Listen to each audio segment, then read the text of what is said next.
शिवलिङ्ग। यो शब्द सुन्दा के सोच्छौँ हामी? केवल पूजाको एक प्रतीक वा यसभन्दा गहिरो ब्रह्माण्डको कुनै रहस्य यसमा लुकेको छ? खैर, आज हामी यही निराकार परम सत्यको पछाडि लुकेको अर्थ खोतल्ने प्रयास गर्नेछौँ। र यही प्रश्न नै आजको हाम्रो विश्लेषणको मुटु हो, होइन त? सोच्नुहोस् त, एउटा यस्तो देवता जसका नटराज, अर्धनारीश्वर जस्ता कति शक्तिशाली, कति भव्य रूपहरू छन्, तर पनि उहाँको पूजा किन मुख्यतया यो एउटा अमूर्त, प्रतीकात्मक लिङ्गको रूपमा गरिन्छ? ल, आउनुहोस् यसको गहिराईमा डुबुल्की मारौँ। यहाँ हेर्नुहोस् त, एकातिर शिवको त्यो परिचित मानव जस्तो एकदमै विस्तृत रूप छ, जसलाई शास्त्रहरूले सकल भन्छन्, अनि ठीक अर्कोतिर छ उहाँको त्यही अमूर्त प्रतीकात्मक लिङ्ग स्वरूप, जुन निराकारको प्रतीक हो। यही विरोधाभास, यही दुई फरक देखिने स्वरूप नै हाम्रो आजको खोजको केन्द्रबिन्दु हो। ल, अब यो रहस्यको तालछा खोल्ने बेला भयो, र यसको साँचो के हो थाहा छ? त्यो हो शिवको द्वैत प्रकृतिको प्राचीन शास्त्रीय अवधारणा, जसलाई भनिन्छ सकल र निष्कल। सबैभन्दा पहिले कुरा गरौँ निष्कलको। निष्कल भनेको के हो त? सरल शब्दमा भन्दा रूप नभएको, कुनै गुण नभएको, अप्रकट परम सत्य। यो शिवको त्यो सर्वोच्च, निरपेक्ष, निराकार अवस्था हो, जुन हाम्रो आँखाले देख्ने, कानले सुन्ने साधारण इन्द्रियहरूभन्दा धेरै पर छ। अनि अब आउँछ सकल। यो चाहिँ ठिक उल्टो।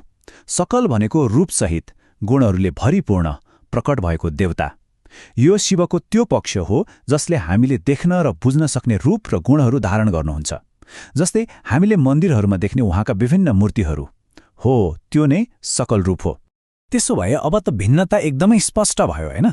एकातिर निष्कल, निराकार, निरपेक्ष, अप्रकट, अनि अर्कोतिर सकल, साकार, सापेक्ष, प्रकट।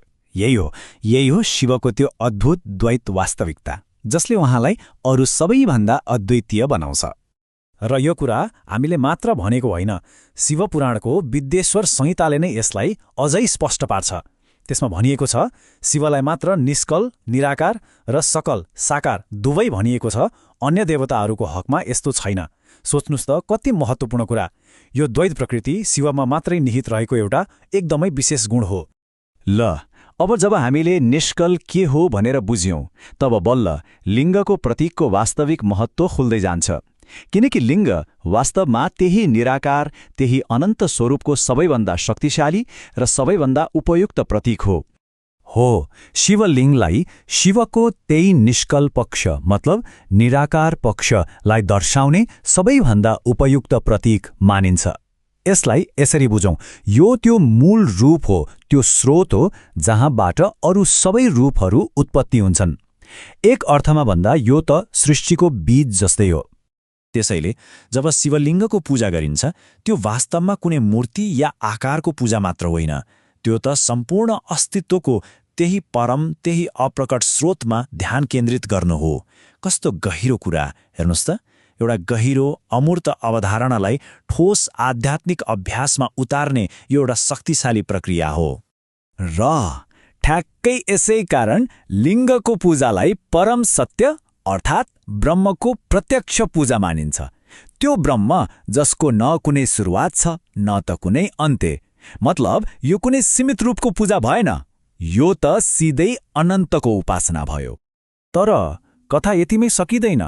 लिङ्गको प्रतीकवाद यतिमा मात्र सीमित छैन। अझै गहिरो तहमा जाँदा यसले ब्रह्माण्डीय मिलनको रहस्यलाई पनि सङ्केत गर्छ। त्यो हो बिन्दु र नादको रहस्य, जसले सृष्टिको प्रक्रियालाई नै उजागर गर्छ। हो, शास्त्रहरूले लिङ्गलाई केवल निराकारको प्रतीक मात्र मानेका छैनन्, बरु यसलाई ब्रह्माण्डकै स्रोतको रूपमा वर्णन गरेका छन्। सोच्नुहोस् त, यो सृष्टिको त्यो मूल बिन्दु हो जहाँबाट सबै कुराको सुरुवात हुन्छ। ल, यसलाई एकदमै सरल रूपमा बुझौँ है त। पहिलो कुरा, बिन्दु। यो भनेको स्थिर सिद्धान्त, शुद्ध चेतना हो, जसले शिवलाई जनाउँछ। दोस्रो, नाद। यो भयो गतिशील ऊर्जा, रचनात्मक शक्ति, जसले शक्तिलाई जनाउँछ। र तेस्रो, शिवलिङ्ग। यो के हो त? हो, यी दुई बिन्दु र नादको रचनात्मक मिलन, र यही मिलनबाट नै ब्रह्माण्डको उत्पत्ति हुन्छ। अनि फेरि पनि यो कुराको प्रमाण शिव पुराणमा नै छ। त्यहाँ भनिएको छ, ब्रह्माण्ड बिन्दु र नादको स्वरूप हो। यो संसार शिव र शक्तिको रूप हो। यसले त लिङ्गलाई सृष्टिको केन्द्रको रूपमा स्थापित गर्यो नि। त्यो केन्द्र जहाँ दिव्य पुरुष र दिव्य प्रकृतिको मिलन हुन्छ र त्यही मिलनबाट सम्पूर्ण अस्तित्व प्रकट हुन्छ। त्यसो भए हामीले सकल र निष्कलको द्वैतता बुझ्यौं, बिन्दु र नादको ब्रह्माण्डीय मिलन पनि बुझ्यौं। अब प्रश्न उठ्छ, यो सबैको सार के हो त? ल अब सुरुको त्यो प्रश्नमा फर्कौं र यी सबै कुरालाई एकसाथ जोडेर हेरौं। हाम्रो सुरुको प्रश्नको जवाफ अब स्पष्ट छ। लिङ्ग पूजा किन यति सर्वोपरि छ त? पहिलो, किनभने यो निराकार स्रोत अर्थात् निष्कलको पूजा हो। दोस्रो, यसले सबै सीमित रूप र गुणहरूलाई पार गर्दछ। तेस्रो, यसले शिव र शक्तिको त्यही रचनात्मक मिलनलाई प्रतिनिधित्व गर्दछ। र सबैभन्दा महत्त्वपूर्ण, यो स्वयं परम वास्तविकता ब्रह्ममाथिको ध्यान हो। र अब जाँदा जाँदै एउटा अन्तिम विचार छोडेर जान्छु। निराकारको एउटा प्रतीकमा ध्यान गरेर के हामीले अनन्तको प्रकृतिलाई अझ राम्रोसँग बुझ्न सक्छौं होला? सायद शिवलिङ्गको पूजा केवल एक अनुष्ठान मात्र होइन, यो त ब्रह्माण्डको आधारभूत प्रकृतिलाई बुझ्ने एउटा गहिरो माध्यम पनि हो। के होला?